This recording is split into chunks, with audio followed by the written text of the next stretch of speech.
The secret ने दुनिया को आकर्षण के नियम यानी लॉ ऑफ अट्रैक्शन से तो मिलवा दिया, पर उसकी अगली किताब द पावर एक और भी गहरी और भी बुनियादी शक्ति के बारे में बात करती है। एक ऐसी शक्ति जो हमारी जिंदगी के हर पहलू को कंट्रोल करती है। तो ये शक्ति आखिर है क्या? चलिए पता लगाते हैं। किताब की शुरुआत ही इस बड़े और साहसिक दावे से होती है जो सीधा मुद्दे की बात करता है। मैसेज एकदम साफ है, एक शानदार जिंदगी का राज प्यार की शक्ति का इस्तेमाल करने में ही छुपा है। तो फिर ये जबरदस्त शक्ति आखिर है क्या? किताब के मुताबिक इसका जवाब जितना हैरान करने वाला है उतना ही सरल भी। ये कोई रहस्यमयी ऊर्जा नहीं, बल्कि इस ब्रह्मांड की सबसे बुनियादी शक्ति है प्यार। प्रेम की शक्ति को पता है गुरुत्वाकर्षण यानी ग्रेविटी की तरह ही असली माना गया है। मतलब ये एक अदृश्य शक्ति तो है, पर इसका असर हर जगह है। हवाई जहाज से लेकर दवाओं तक हर आविष्कार के पीछे यही सकारात्मक शक्ति काम करती है। किसी इंसान का किसी चीज के लिए गहरा प्यार। और यहाँ एक बड़ा ही दिलचस्प मोड़ आता है। द सीक्रेट का जो मशहूर आकर्षण का नियम है वो असल में प्रेम की शक्ति का ही दूसरा नाम है। किताब के मुताबिक ये दोनों नियम अलग अलग नहीं बल्कि एक ही हैं। आकर्षण ही प्रेम है। किताब इसे समझाने के लिए एक बहुत ही सरल सा उदाहरण देती है कि हर इंसान एक चुंबक यानी मैग्नेट की तरह है। हमारे विचार और हमारी भावनाएं एक चुंबकीय शक्ति की तरह काम करती हैं, जो हमारी जिंदगी के हालात, लोगों और घटनाओं को हमारी ओर खींचती हैं। ठीक है, ये जानना कि ये शक्ति क्या है, ये तो बस पहला कदम हुआ, पर असली सवाल तो ये है कि ये कैसे काम करती है।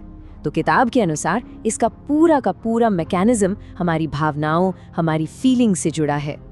ये जो कोट है वो इस बात पर जोर देता है कि सिर्फ अच्छा सोचना काफी नहीं है। असली शक्ति विचारों में नहीं बल्कि भावनाओं में छिपी है। हमारी फीलिंग्स ही वो ईंधन है जो आकर्षण के नियम को असल में एक्टिवेट करता है। इसका लॉजिक बहुत सीधा है। जब कोई अच्छा महसूस करता है, जैसे खुशी, उत्साह या प्यार, तो वो प्यार की ऊर्जा बाहर भेज रहा होता है और अच्छी चीजों को अपनी ओर खींचता है। और ठीक इसके उलट, जब कोई बुरा महसूस करता है, जैसे निराशा या गुस्सा, तो वो असल में प्यार की कमी महसूस कर रहा होता है और अनजाने में बुरी चीजों को ही अपनी ओर आकर्षित करता है। यहाँ पर मानसिकता में एक बहुत बड़े बदलाव की बात की गई है। देखिए, आमतौर पर हम मानते हैं कि हमारी भावनाएं बाहर जो हो रहा है उस पर एक रिएक्शन होती हैं, लेकिन किताब कहती है कि भावनाएं रिएक्शन नहीं बल्कि कारण है। इसलिए अपनी भावनाओं को ऑटोमेटिक पायलट मोड से हटाकर जानबूझकर ये चुनना कि कैसा महसूस करना है, यही असली पावर है। तो थ्योरी तो समझ ली, पर इसे असल जिंदगी में कैसे इस्तेमाल किया जाए? इसके लिए किताब एक 3 स्टेप की क्रिएशन प्रोसेस बताती है। ये प्रोसेस 3 बहुत ही सिंपल स्टेप्स में बंटी है। पहला स्टेप है कल्पना करना, मतलब जो चाहिए उस पर अपने मन को पूरी तरह से फोकस करना। दूसरा स्टेप है महसूस करना, ऐसा महसूस करना जैसे वो चीज़ पहले ही मिल चुकी है और उसके लिए ढेर सारा प्यार और आभार महसूस करना।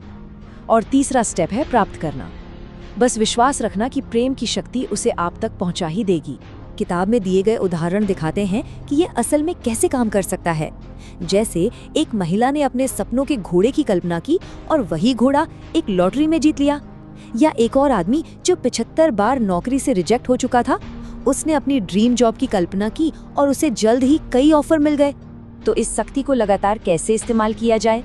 किताब इसके लिए शक्ति की कुंजियां बताती है, जो प्रेम की शक्ति का उपयोग करने के लिए कुछ खास मानसिकताएं और प्रैक्टिस हैं। ये एक बहुत ही दिलचस्प आइडिया है जिसे टिपिंग पॉइंट कहा गया है। इसका मतलब है कि हर समय परफेक्ट या पॉजिटिव होने की जरूरत नहीं है।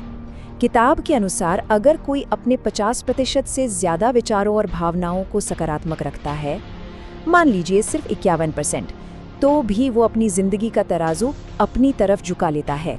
इसके लिए 3 शक्तिशाली कुंजियां बताई गई हैं। पहली है प्रेम की कुंजी, जो चाहिए उस पर ध्यान दें और जो नहीं चाहिए उसे नजरअंदाज करें। दूसरी है कृतज्ञता की कुंजी, जितना आभार महसूस करेंगे अच्छी चीजें उतनी ही बढ़ेंगी। और तीसरी है खेल की कुंजी, कल्पना का इस्तेमाल करके खेलने और मजा करने से अच्छी भावनाएं पैदा होती हैं, क्योंकि हमारा दिमाग कल्पना और हकीकत में फर्क नहीं कर पाता। ये जो कोट है ये कृतज्ञता की जबरदस्त शक्ति को दिखाता है। किताब के अनुसार सिर्फ धन्यवाद को गहराई से महसूस करना और कहना किसी के भी जीवन को बदलने वाले सबसे शक्तिशाली तरीकों में से एक हो सकता है। तो इन सब बातों का निचोड़ क्या है? इसका जो अंतिम संदेश है वो व्यक्तिगत जिम्मेदारी और शक्ति के बारे में है। ये तस्वीर एक बहुत ही पावरफुल आइडिया को दिखाती है। किताब का तर्क है कि जीवन हमारे साथ बस हो नहीं रहा है, बल्कि ये हमारी भावनाओं और विचारों का पीछा कर रहा है, ये हमें जवाब दे रहा है। तो सबसे जरूरी बात यह है कि इंसान अपनी जिंदगी का शिकार नहीं है, बल्कि वो अपनी जिंदगी का निर्माता है।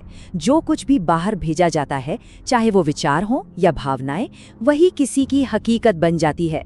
हर किसी की किस्मत उसके अपने ही हाथों में है। ये ऐतिहासिक कोट किताब के संदेश को और भी पक्का करता है।